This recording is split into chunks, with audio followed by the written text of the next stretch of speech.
ऐसा तो ऐसे तो फिर डायरेक्ट फोन लो, फोन को डायरेक्ट बिजली के अंदर तार दे दो। ये चार्जर बनाए क्यों? चार्जर बनाए ही इसलिए हैं ताकि वो जो हैवी वोल्टेज आ रही है या कम वोल्टेज आ रही है उसको मेंटेन करके रखें। What's up guys, this is Sameer and you are watching technical wiz channel. तो गाइस इस वीडियो में हम बात करने वाले हैं बहुत ही जबरदस्त टॉपिक के ऊपर कि पावर बैंक्स क्या हमारे आईफोन की बैटरीज को खराब कर देते हैं या फिर हमें पावर बैंक्स यूज करने भी चाहिए या नहीं करने चाहिए।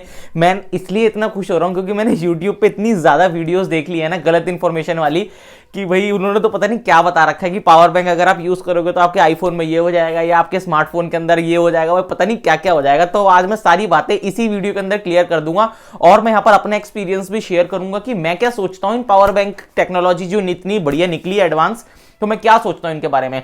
तो सबसे पहले मैं इस वीडियो को शुरू करने से पहले एक बात क्लियर कर दूं। यहां पर मैं उन लोकल पावर बैंक्स की बात बिल्कुल भी नहीं कर रहा हूं जो सड़क के किनारे मिलते हैं या फिर मेट्रो स्टेशन के नीचे बेचते हुए लोग मिल जाते हैं आपको। मैं बात करूंगा इस वीडियो में ओरिजिनल ब्रांडेड पावर बैंक्स की।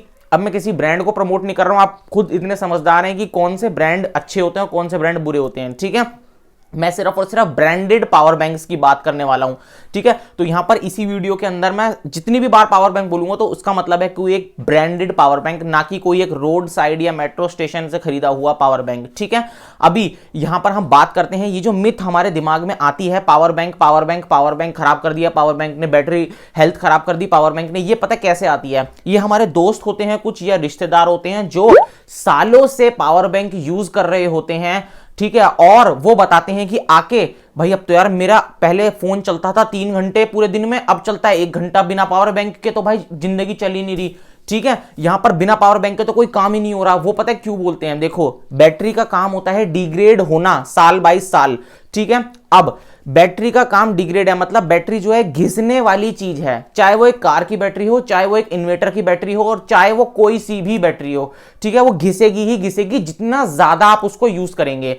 पहली बात यह है कि पावर बैंक की जरूरत किनको पड़ेगी? पावर बैंक की जरूरत उनको पड़ेगी जो फोन बहुत ज्यादा यूज करते हैं या फिर जिनके फोन की बैटरी बहुत जल्दी खत्म हो जाती है। जल्दी खत्म कैसे होगी? जब ज्यादा यूज करेंगे, ठीक है। ज्यादा यूज करेंगे मतलब वो बैटरी ज्यादा घिसेगी, तो इनडायरेक्टली आप पावर बैंक जब आप यूज कर रहे होते हैं तो आप अपने फोन की लिमिट को पुश कर रहे होते हैं, बैटरी को पुश कर रहे होते हैं, जिसकी वजह से एक आम इंसान अगर सुबह काम पे जाता है 100% करके और शाम को आके एक फोन को चार्जिंग पे लगाता है बिना पावर बैंक के, वो सिर्फ बैटरी की एक साइकिल कंप्लीट करता है, बजाय कि उस इंसान के जो वो बंदा एक इंसान लेके गया अपना 100% करके उसको फिर 12 बजे दोबारा से पावर बैंक की जरूरत पड़ गई, मतलब उसने 12 बजे ही फोन की बैटरी खत्म कर दी, मतलब उसने एक साइकिल वहीं पर ही कंप्लीट कर ली, ठीक है।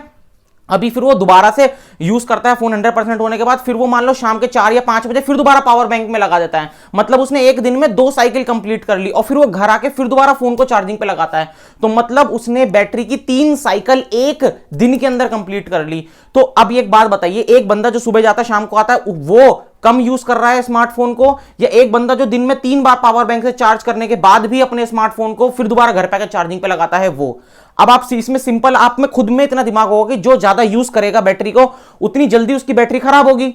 सिंपल सी बात है, घिसने वाली चीज है बैटरी तो, क्योंकि बैटरी एक फैक्ट और बता दूं, बैटरी जो है वो 500 बार चार्ज होने के बाद 80% उसकी बैटरी हेल्थ रह जाती है। ये मैं नहीं कह रहा हूं, ये एप्पल कह रहा है, और ऐसा एक आम यूजर 2 साल के अंदर कर लेता है। एक आम यूजर जो सुबह जाता है और शाम को आता है, ठीक है, वो 2 साल के अंदर तक 500 बार आईफोन को चार्ज कर लेता है। अगर कोई एक बंदा 1 साल के अंदर ही वो 500 बार चार्ज कर ले तो और फिर वो बोले यार मैं तो पावर बैंक यूज करता था मेरी बैटरी खराब हो गई, अरे भाई पावर बैंक की आपको जरूरत ही इसलिए पड़ती थी ताकि आप फोन को ज्यादा यूज करते थे। ज्यादा यूज करते थे मतलब एक नॉर्मल इंसान से आप ज्यादा कंज्यूम करते थे, ज्यादा चीज घिसोगे तो जल्दी खराब होगी। सिंपल लॉजिक ये है। अभी पावर बैंक क्या सच में कोई अफेक्ट नहीं करता? देखो, पावर बैंक अफेक्ट करता है। कौन से पावर बैंक अफेक्ट करते हैं मैं बताता हूं। देखो, जब भी आप एक आईफोन आता है हमारे पास, ये आईफोन आया, आईफोन के चार्जर मैंने खरीदा, चार्जर के पीछे आप वोल्टेज देखिए और फिर पावर बैंक जो वोल्टेज सप्लाई कर रहा है उसकी वोल्टेज देखिए।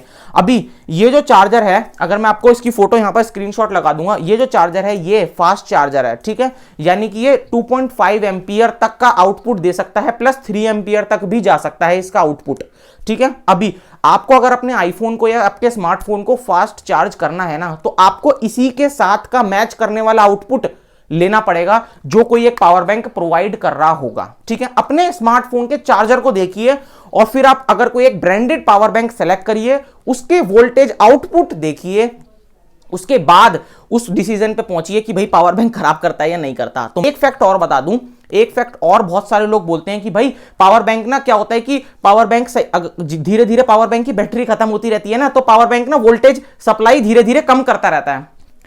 भाई इसके अंदर बहुत सारी चिप्स लगी हुई होती हैं, वो वोल्टेज को मेंटेन करके रखती हैं। देखिए चार्जर क्यों बनाते हैं, चार्जर पता है ऐसे तो फिर डायरेक्ट फोन लो, फोन को डायरेक्ट बिजली के अंदर तार दे दो। ये चार्जर बनाए क्यों, चार्जर बनाए ही इसलिए हैं ताकि वो जो हैवी वोल्टेज आ रही है या कम वोल्टेज आ रही है उसको मेंटेन करके रखें। तो पावर बैंक के अंदर भी इस तरीके के सिस्टम डिजाइन किए जाते हैं कि चाहे कम वोल्टेज आए चाहे ज्यादा वोल्टेज आए, लेकिन वो जो आउटपुट देगा ना वो एकदम सेम देगा। तो इस बात से भी घबराइए मत कि मेरे पावर बैंक की बैटरी अगर 15% रह गई तो क्या वो सेम वोल्टेज दे रहा होगा जितनी आउटपुट आ रही है, बिल्कुल सेम वोल्टेज दे रहा होगा। ये तो वही बात हो गई कि अगर आपके घर में ज्यादा लाइट आ रही है या कम लाइट आ रही है और फिर आप बोल रहे कि ये चार्जर कहीं ज्यादा कम तो नहीं कर रहा, तो भाई ये चार्जर ही क्यों लगाया, डायरेक्ट प्लग में लगा स्मार्टफोन को। तो भाई इतने ज्यादा कंजर्वेटिव मत होइए, टेक्नोलॉजी के साथ चलना सीखिए। अब बहुत सारे लोग ना इसमें भी टेंशन में आ जाते हैं कि भाई हमें स्लो चार्ज करना चाहिए फोन को या फास्ट चार्ज करना चाहिए। भाई अगर आपको फास्ट चार्ज की सुविधा दी है, कल तक तो हम लड़ रहे थे कि फास्ट चार्जर दो, फास्ट चार्जर, फास्ट। जब दी है फास्ट चार्जिंग की सुविधा तो आप यूज करिए, फास्ट चार्जर यूज करिए, कोई दिक्कत नहीं आती। ठीक है, वो फास्ट चार्जर आपके आईफोन के साथ कंपैटिबल होना चाहिए, बस इतना है। मैंने एप्पल का फास्ट चार्जर यूज करा, मुझे कोई दिक्कत नहीं है। एप्पल ने बल्कि इतनी सारी सुविधा दे रखी है कि 80% के बाद आपका आईफोन स्लो ही चार्ज होगा, चाहे कितना ही फास्ट चार्जर लगा लो। अगर वो 80% के बाद स्लो चार्ज ही होगा, उससे बैटरी मेंटेन रहेगी। तो ये इस डिबेट भी खत्म हो गई। तो यहां पर मैंने आपको सारे पॉइंट्स क्लियर कर दिए, सारी मिथ से आप दूर रहना। लोकल पावर बैंक की बात तो कर नहीं रहा हूं बिल्कुल भी, जेन्युइन पावर बैंक यूज करोगे तो कुछ नहीं होगा। ठीक है, अगर आपको वीडियो अच्छी लगी ना भाई, मैं इसी तरीके की जेन्युइन नॉलेज जो है वो आपके साथ शेयर करता रहता हूं। ठीक है, मतलब मैं किसी की सुनी सुनाई बातें नहीं, मैं अपना एक्सपीरियंस शेयर करता हूं जो मैंने एक्सपीरियंस किया आज तक। ठीक है, और यहां पर मैं आर्टिकल्स भी डाल दूंगा अगर आपको चाहिए होंगे तो, जो पूरी प्रूफ कर चुके हैं कि ऐसा कुछ नहीं होता। ठीक है, तो अगर आपको वीडियो अच्छी लगी तो भाई लाइक करना। तो see you soon in next video.